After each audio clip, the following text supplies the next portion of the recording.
Yeah, if you ever had a Nokia phone, you will remember that sound. Welcome back to Whatbox TV, and today we're going to be having a look at the Nokia 8000 streaming box. What it can do, what it can't do. Going to be a couple of surprises here for me. Anyway, we'll be taking a detailed look at this Android TV 10 device. If you like what you see, slap that like button and consider subscribing. Let's power on!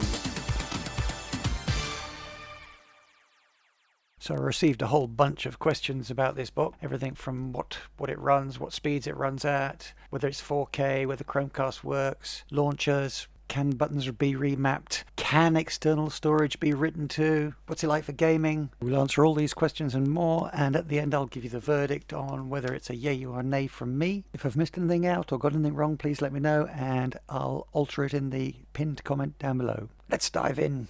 Question: did you buy it or was it given to you? Is this a sponsored video or are you being paid to do this video? In other words, is this an unbiased opinion? So to answer your question, no, this is not a sponsored video. I've not been given it. I've not been paid anything.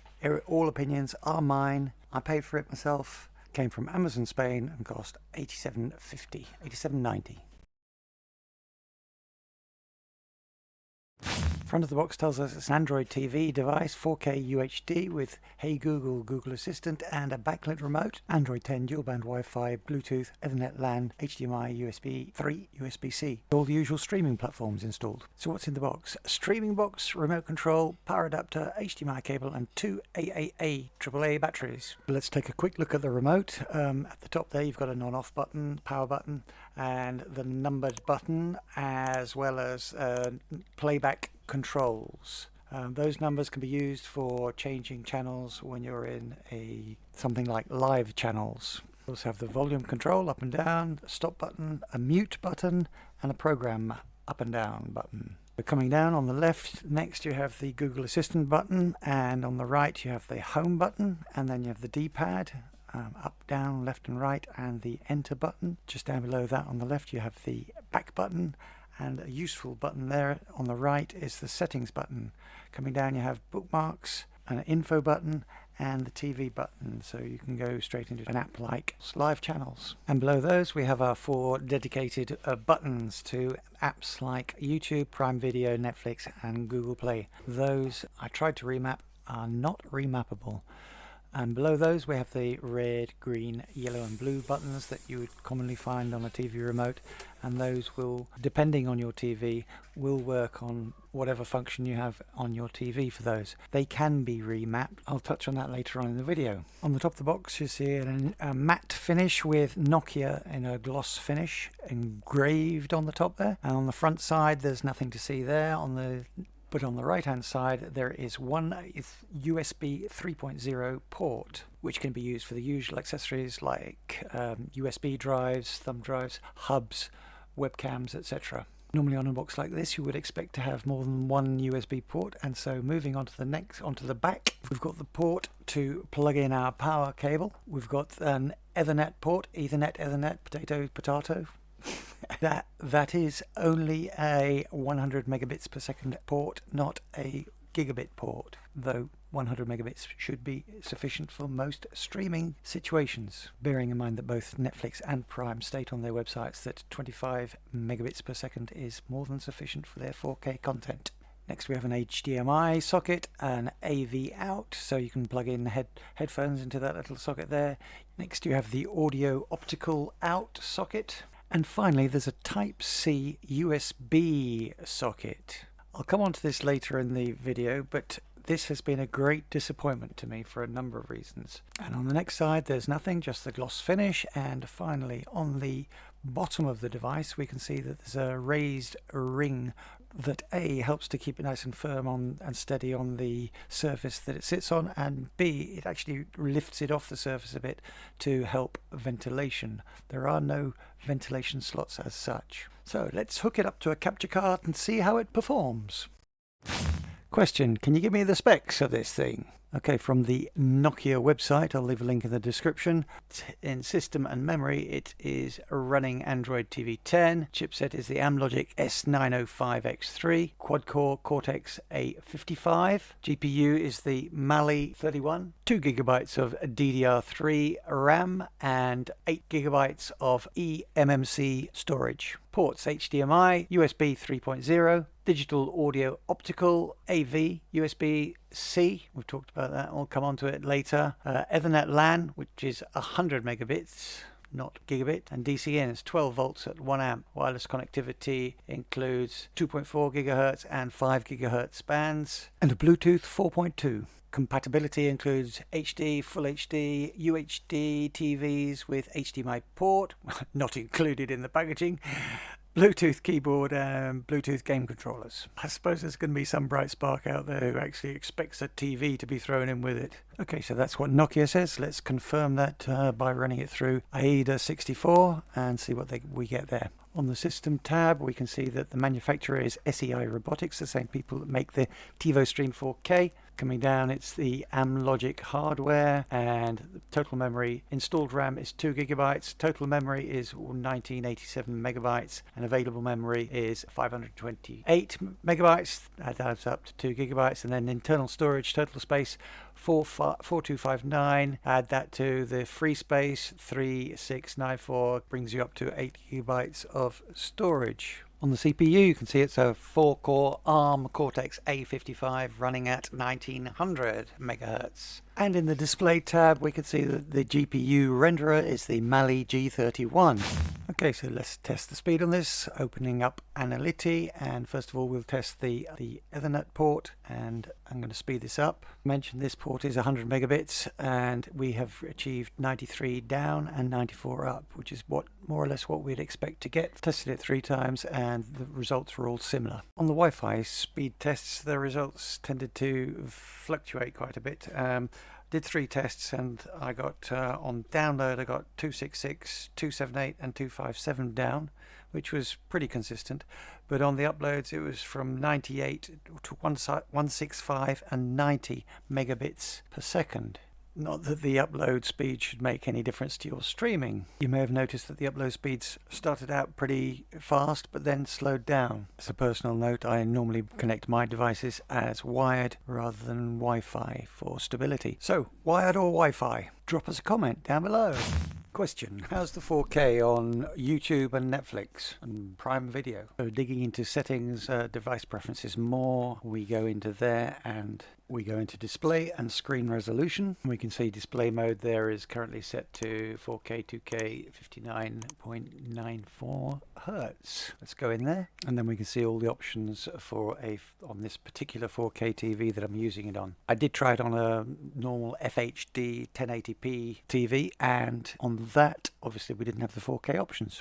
So let's dig into Prime, have a look at that one, and come down to that particular film. And as you can see, it is a 4K UHD movie, and let's go into there, and yep, plays just fine. Going into YouTube, we're going to open up YouTube and go up to search for some 4K HDR 60 frames per second videos, and with that one playing back perfectly, nice and smooth. We go up to the details, nerds for stats, nerds for stats, stats for nerds, and as you can see, 4K, no frames dropped, smooth, sharp, clear. Question: did the device automatically update when you set it up, and did the home screen change to the new home screen, the new Android TV home screen? Well, yes it did. As you can see from the screen here, this is when I first booted up. Straight after booting out, as I was booting up, the new software version is available message came up, downloaded that, and then when I booted up into the home screen, there it was, already updated with the version, the regional version of the home screen that we get here in the UK and in the US. You probably get the full version with the Discover and Home tabs at the top. So, question: what's the Google Assistant like? Well, let's try it out. Tell me a joke. Prepare to sew up your sides. What does Thor call his underpants? Thunderwear. Oh dear. What's the weather like in Honolulu today? Today in Honolulu, Hawaii, it'll be partly cloudy, with a forecast high of 30 and a low of 23. Right now it's 24 degrees and partly cloudy. Let's try another one. Open The Society on Netflix. Sure. Opening Netflix. Opens that up and it starts playing. Hopefully. There we go. Just back out of there. Another question that was asked was, what's it like for Chromecasting? So let's get something up. Let's get my phone up. And on my phone, let's open up YouTube. Get a YouTube video playing there on the phone.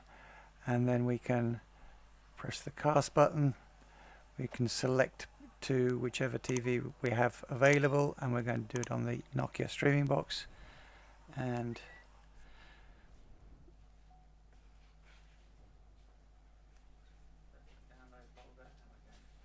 there we go, casting to the Nokia, no problem. Let's come out of there. So what's the remote like for navigating around the screen? So let's have a quick look. Click, click, very quick. Fine, fine.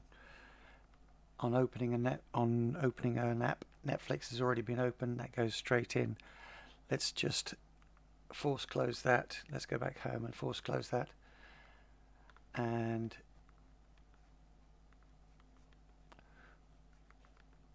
force close that. Come back out again to the home screen. And then opening Netflix. It does take 10-15 seconds. It goes through the Netflix splash screen and the big N that comes out at you to the profiles selection.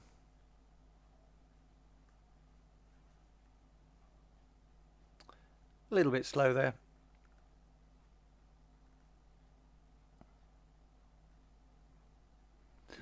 Slow there. Boom. And into there. And we're back in again. So once it's open and we go back in, it's more or less instant. Okay. Question: can you install a third-party launcher on the Nokia box? Yes, indeed you can. We've got Sideload Channel Launcher 3 loaded in there. Set up with a quick profile, and as you can see, it works just fine. Let's go back to home. So, question: can you remap the special access buttons, these ones down the bottom here, can you remap those buttons to other apps? Well, I tried with Button Mapper and I was not successful. However, I was able to remap the home button and several others. For example, if I long press on number 8, that brings up Analytics. If we come back to home, I've got on a launcher, and double press on a home takes me back to the Nokia home screen. Question: do the remote buttons work well with channels? So if let's open up the live channels app with that. That'll go to the last channel that we were watching, and in this case it's 66, The Last Airbender. So using the up and down arrows we can change the channels that way. And it looks like the plus and minus buttons don't want to work. Additionally, you can change channels by using the numbers. So selecting 5, 4, and there on Pluto we have Terminator 2. So let's come out of there. So as you can see, most of those number pads, the navigation there works. Question: do you get full Google Play Store on it? Well, it's not exactly full Google Play Store. Those familiar with Android TV devices will know that Android TV OS has its own version of the Play Store, which is limited in the sense that It has less apps, but they're all optimized for the TV format, and they're optimized for use with a remote as opposed to a touch screen. Question: can we format a USB drive as internal storage? Yes, so let me just quickly plug that in, and it's just checking the drive that I've plugged in. Okay, we've got a notification there. You can go up to the notification and click on it, and you can tap to set up. Alternatively, you could go into settings, come down to device preferences and storage. In there you'll find the drive there, and then we're going to erase and format as device storage. It'll ask you if you're sure all data will be removed, all data will be overwritten, formatting is going to overwrite everything. So it'll ask you to confirm the format. All data that might have been on there will be erased, so format it. This will take a moment or two. USB storage reconnected, and it has now been formatted.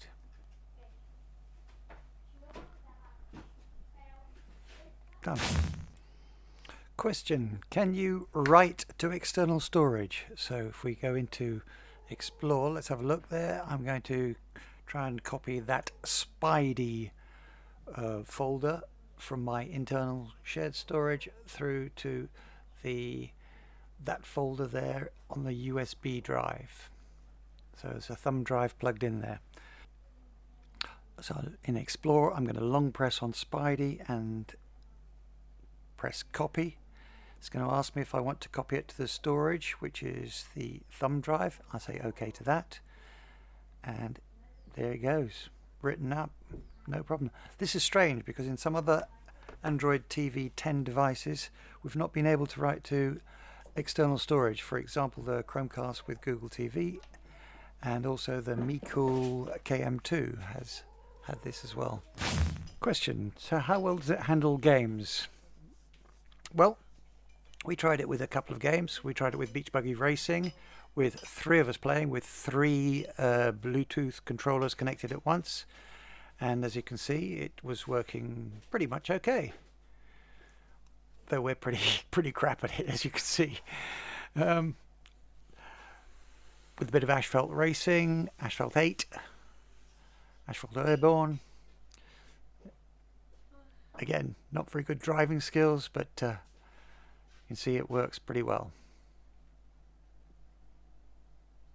Just let you enjoy some of our reckless driving for a moment. This is a good one. Boom.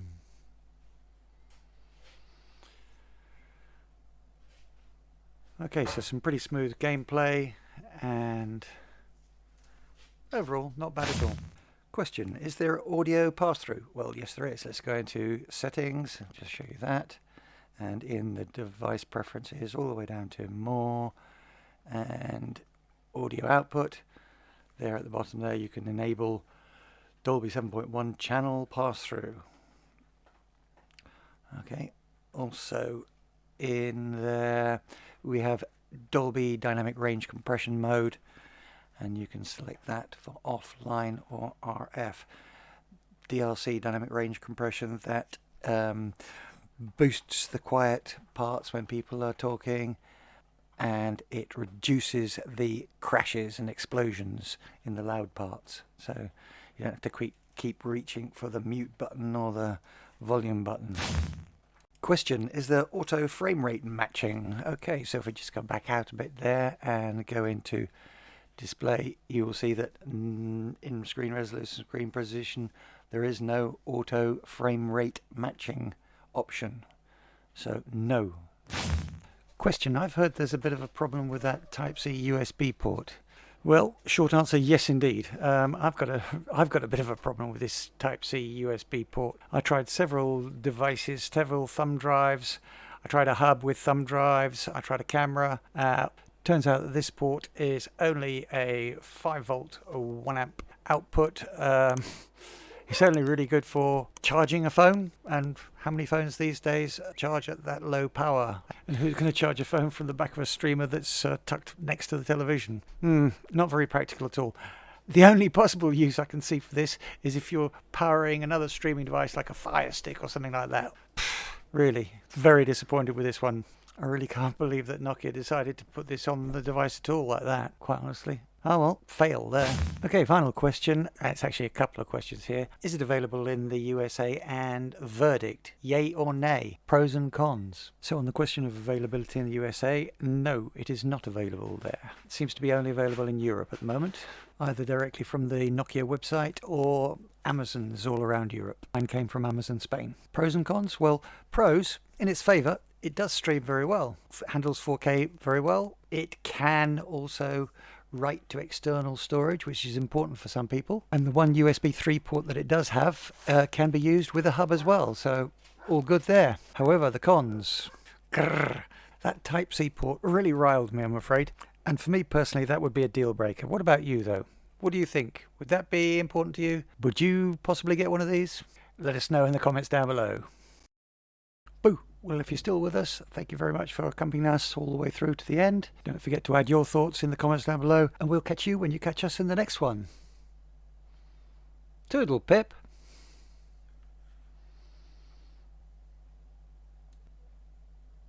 Yeah, that's it. No more. Finished. OMG!